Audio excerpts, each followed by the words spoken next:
The cattle like the Super C so much, they asked me to bring it in with them for a while. Hi, I'm Pete, and welcome to Just a Few Acres Farm, and this is my wife, Hillary. We get a thunderstorm yesterday afternoon, about a half-inch rain, thunder, and high winds, and look what it did. You guys are going to have to move. We got to do some work in here. You're going to need to move.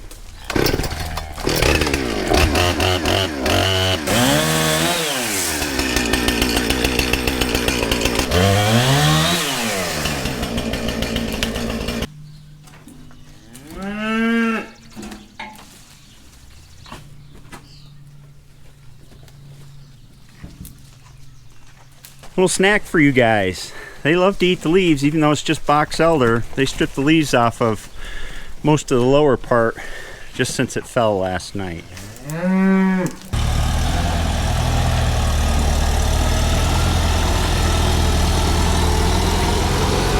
We're going to take this load of brush down to the woods.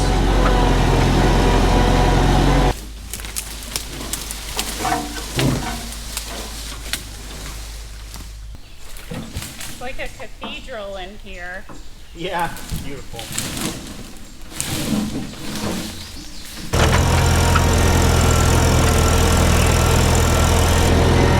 Now they're all in here. Watch out, guys, I'm coming through. You just gotta be where we are, don't ya? Watch out, calves. Come on. Move it.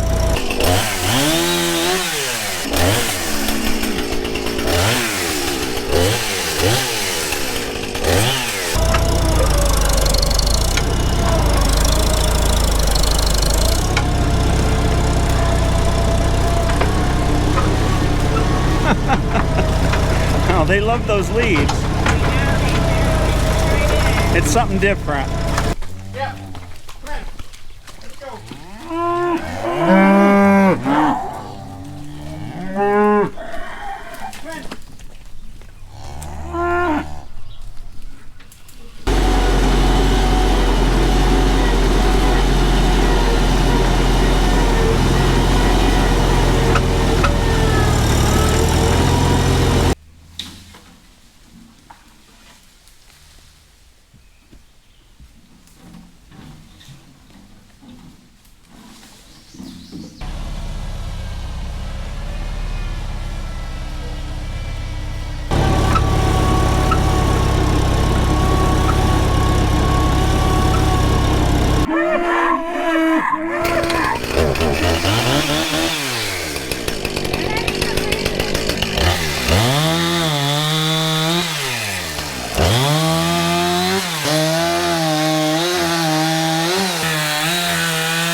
We conquered the tree.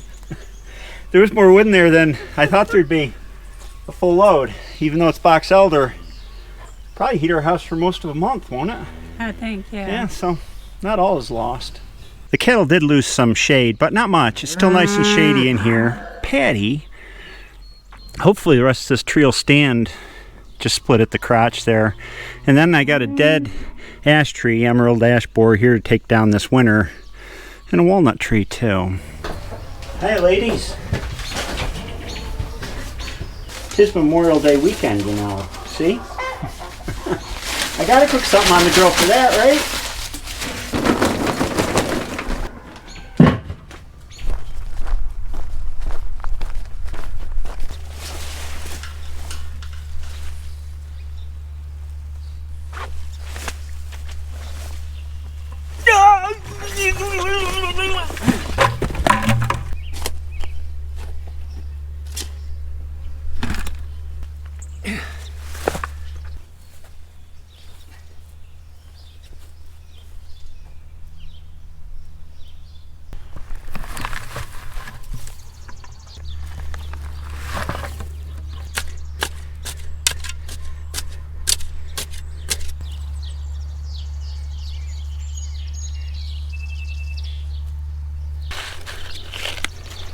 I am growing manure pile pumpkins up here in the top of the manure pile.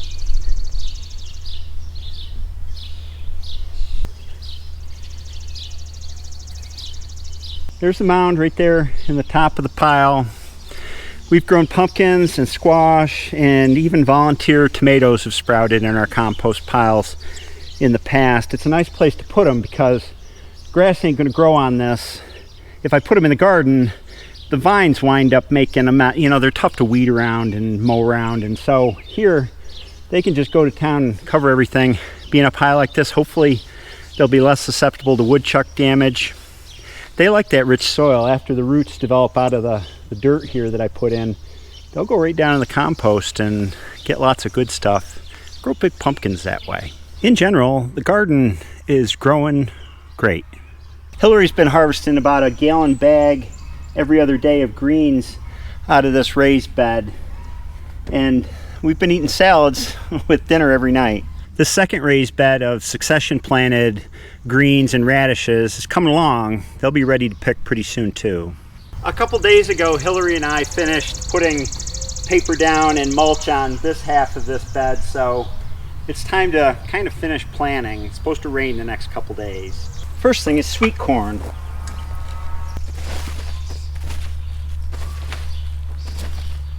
This paper can come right up in this batch. Get it out of the way. Years ago I had germination problems with a batch of sweet corn that I put in, and I learned this method. I pre-germinate it now. This is just a Tupperware with some wet paper towels in it, and I put the corn kernels in there. In about 2 days you start seeing little sprouts in the end of them, and then your corn started to germinate. I find it pretty surprising how few seeds come in a pack these days. That was a whole pack worth of corn kernels. I don't care that much because I just plant corn for ornamental purposes. I can't grow sweet corn as good as a corn guy at the market, so we buy a lot of corn off of him, but I sure do like the looks of it growing in the garden. Don't get me wrong, we'll eat this. There just won't be a lot of it. And of course you don't plant sweet corn in long skinny rows if you only got a couple rows or not very many seeds. You plant them in a block, a rectangle, or a square because they're wind pollinated. They pollinate each other within a block. If they're in rows, they're not as likely to pollinate. Now after the sweet corn comes up in this square and it gets to a few inches tall, I can put the mulch back over and help inhibit weed growth. Same deal with sunflowers over here. I'll just plant a whole bunch of them in this rectangle. Sunflowers are a great treat for the laying hens. After they dry out and the seed heads, are starting to pop seeds, we'll cut them off and put them in the chicken coop, and the chickens have a good old time picking away at them. These two guys are tomatillos that I got at the farmer's market yesterday. I think we have some salsa verde in our future. This paper is not the greatest.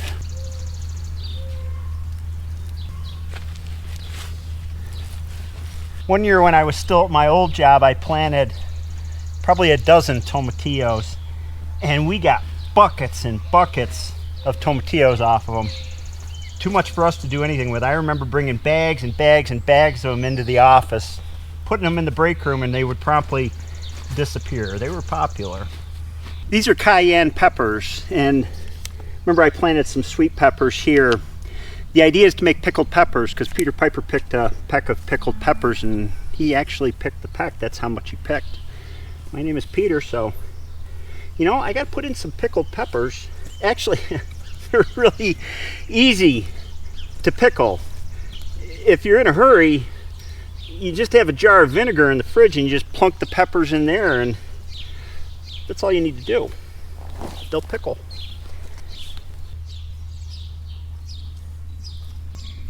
There you go, little buddy. Be happy and grow. If you haven't noticed, I plant kind of randomly.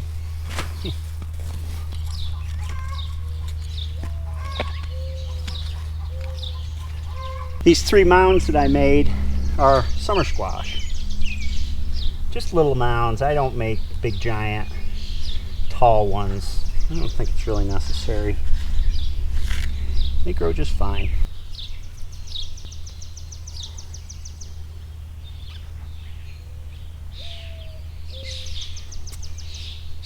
Just like the sweet corn and sunflowers, when these are sprouted, I'll pull the mulch back over and it'll help slow the weeds down, keep moisture in the soil. Now then, fertilizer. See how kind of yellowy these beans are looking? I planted them, how long was it? A couple weeks ago, maybe 10 days. During the growing season, when I have plants in, about monthly, I fertilize them with this Espoma Garden Tone side dress. You want to be at the root tips, which are usually a ring the same width as the foliage. It's not real precise. I've never had plants get burned with this stuff, so I don't think I need to worry that much. Now for the tomatoes. We started tying them up to the trellis. I had a few folks ask why I use this and why not use manure to side dress. I put a liberal dose of manure in, mixed it in with the soil before we put the mulch down. Manure is a very weak, slow-acting fertilizer. I'll show you in a field later on what I mean. This stuff acts much more quickly, gets a lot more nutrients to the plant, and you really see a burst of growth. I haven't seen that using manure. That's going to do it for planting today. I have to move on to other things. But it's looking good.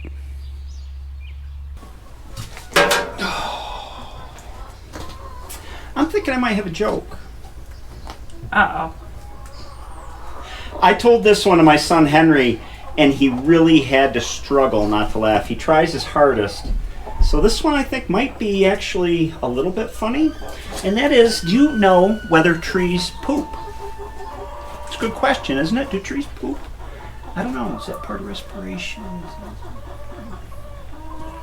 The answer is, of course they do. Where do you think number 2 pencils come from? I'm going to take you down in the fields and I'm going to show you a few things about the pastures and how the cattle are grazing them this time of year. Hey, Coco. But first, I just realized I forgot to put the cattle back rub up after we came out of taking down that tree.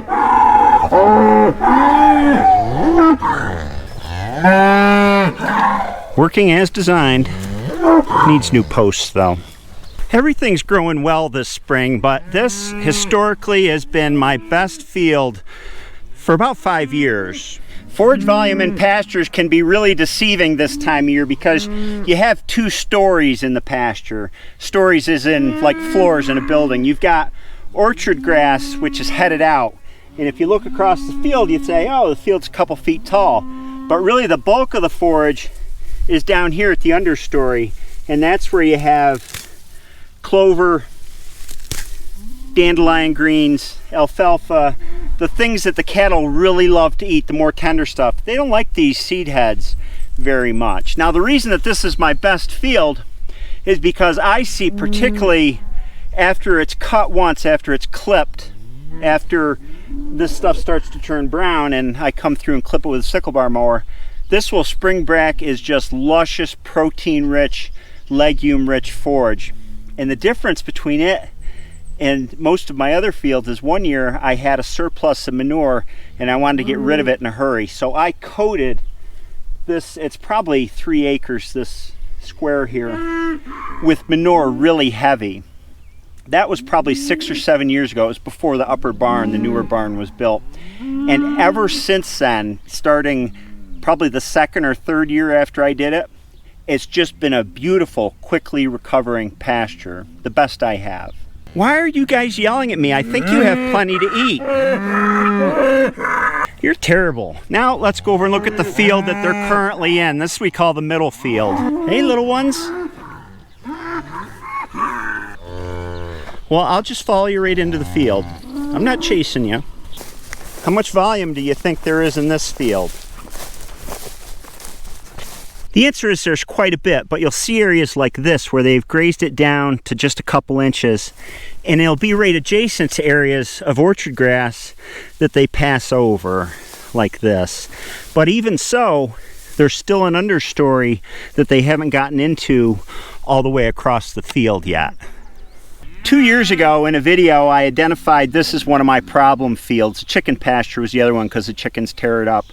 This pasture had pretty thick growth and a good mix of species, but it didn't get high. It didn't put on volume like it used to, and I diagnosed it as compaction because we really grazed this heavily back when we were strip grazing, moving fencing every day. It got a lot of hoof traffic.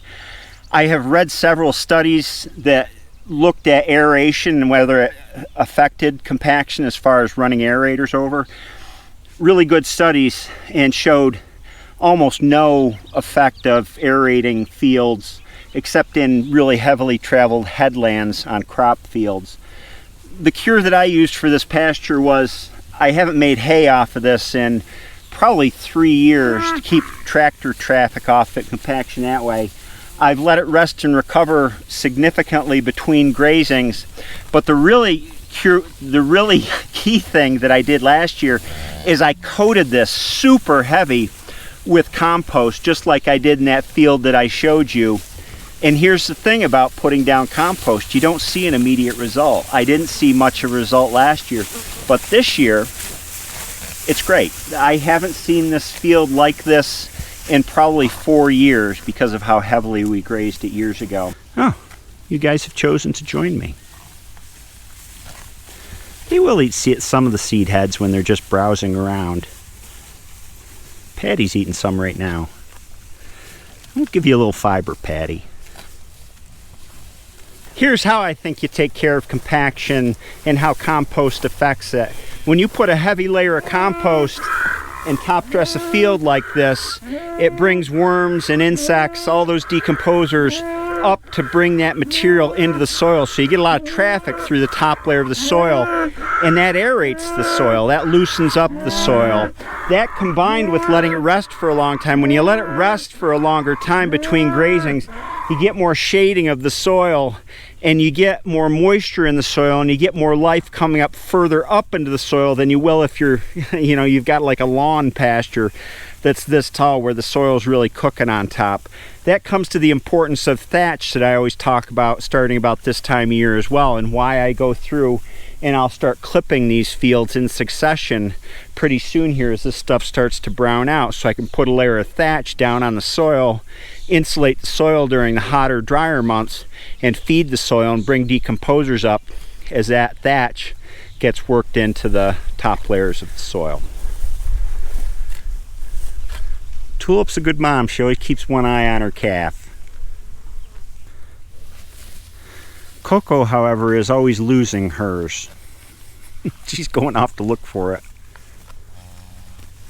I'm not a big fan of conventional wisdom because so many times I've learned that conventional wisdom is just plain wrong. Conventional wisdom about hay fields and pasture fields is you got to plow them up every so often because they become infested with weeds and all the legumes get crowded out.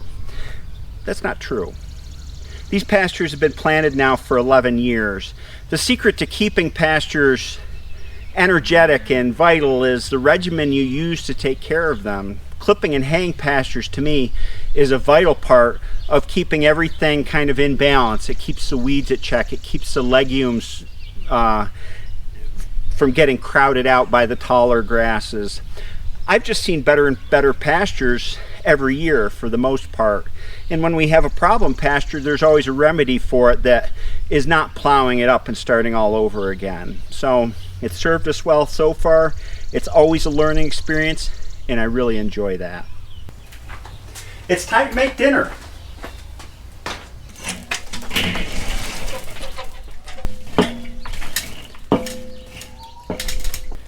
These are Just a Few Acres Farm big and meaty whole chicken wings.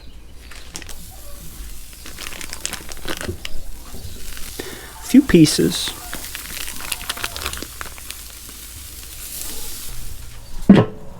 I like chicken wings like the pizzerias do them, where they actually put them in a deep fryer. I don't have a deep fryer, but the grill works just as well. I like the crispy skin. I like the bones to just pull right apart and the meat to pull off the bones real easy. And the way I do that is I cook them on the Weber for about an hour, and I flip them every time they start to not scorch, but get close to scorching. So that works out to every 10 or 15 minutes until they get to that kind of pizzeria consistency.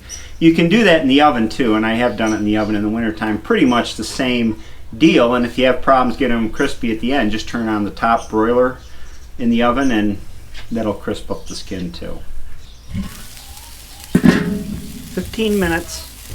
If I see his hot spot on the fire, I'll move wings around to rotate them on and off the hot spot. There's a hot spot. 30 minutes. It floors me that at restaurants around here, chicken wings are more expensive than little neck clams. How is that? I just can't comprehend it. 45 minutes. They're starting to lose weight and crisp up. 1 hour.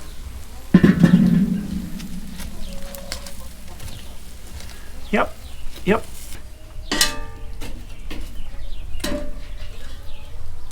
In this pot are equal parts Frank's Red Hot sauce and butter. We gotta coat them.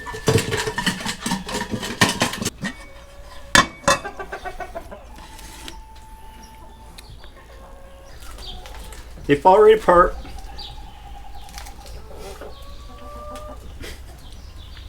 "30-second rule." Very good. The smoky flavor from the grill only helps them. I guess I'll bring these in and share them with my family. It was another busy day on the farm. I hope you enjoyed this video, and I'll see you next time.